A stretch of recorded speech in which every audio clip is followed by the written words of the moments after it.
Assalamualaikum warahmatullahi wabarakatuh. Perkenalkan, nama saya Nadiratul Laili dari kelas 12 MIPA 1. Podcast ini saya akan membahas tentang Ismail Marzuki. Siapakah Ismail Marzuki? Ismail Marzuki dikenal sebagai komponis yang aktif dan produktif.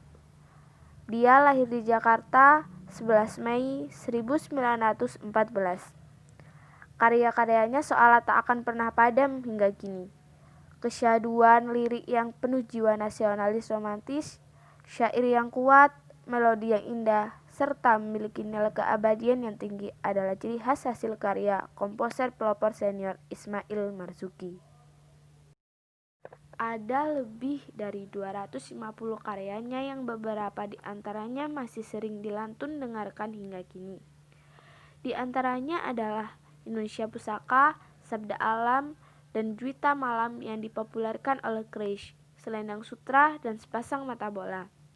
Tak hanya itu, lagunya yang berjudul Layuan Pulau Kelapa yang diciptakan pada tahun 1944 pun beberapa waktu lalu sempat diputar setiap harinya oleh TVRI.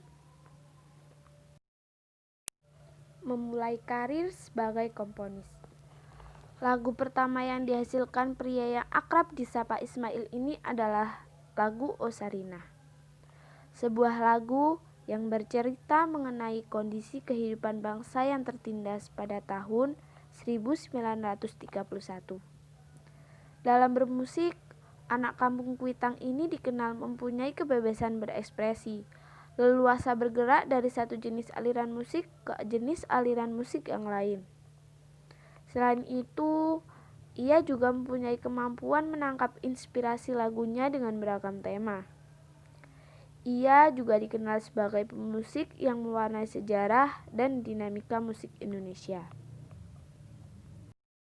Beragam sisi nasionalisme dan romantisme berhasil digabungkan oleh pria yang namanya diabadikan sebagai Pusat Taman Seni Budaya yang ada di Jakarta pada tahun 1968 ini. Melahirkan sebuah lagu dengan syair yang kuat dan bermakna sangat dalam jika dilihat dari sisi melodia. Jenis karyanya memang terkenal sangat beragam.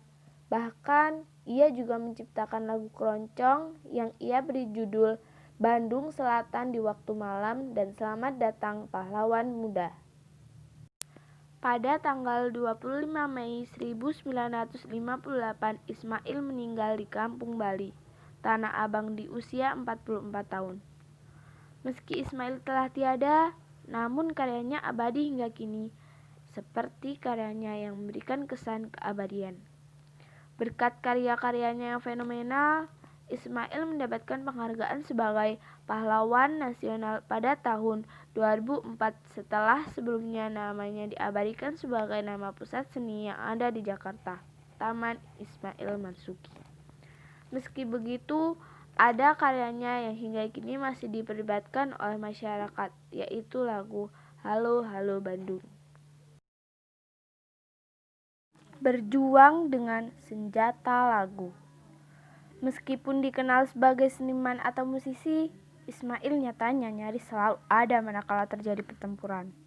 Misalnya, di Jakarta pada awal September 1945 saat Nica Belanda datang. Juga ketika meletusnya peristiwa Bandung Lautan Api di medio Maret 1946.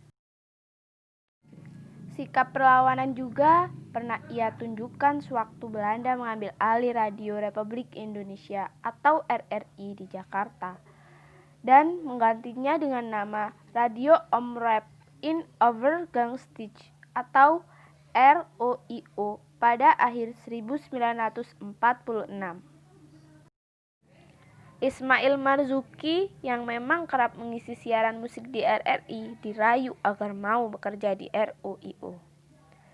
Belanda menawarkan gaji besar, mobil, dan berbagai fasilitas lainnya. Namun, menurut Ahmad Narot dalam Bang Maing Anak Betawi 1982, semuanya itu ia tolak dengan tegas. Daripada bekerja sama, terlebih lagi bekerja untuk kepentingan Belanda. Ismail memilih hengkang dari RRI yang telah berubah wujud menjadi ROIO itu. Begitulah cara ia lakukan untuk menjaga harga diri dan martabat negeri. Ismail Marzuki kembali mengabdi untuk RRI setelah penyerahan kedaulatan dari Belanda kepada pemerintah RI pada penghujung 1949. Nilai-nilai yang dapat kita ambil dalam perjuangan Ismail Marzuki yaitu sebagai pencipta lagu yang membangkitkan rasa kebangsaan dan semangat nasionalisme dalam memperjuangkan kemerdekaan Indonesia. Berjiwa kepahlawanan, cinta tanah air, cinta persatuan dan kesatuan. Sekian podcast dari saya. Wassalamualaikum warahmatullahi wabarakatuh.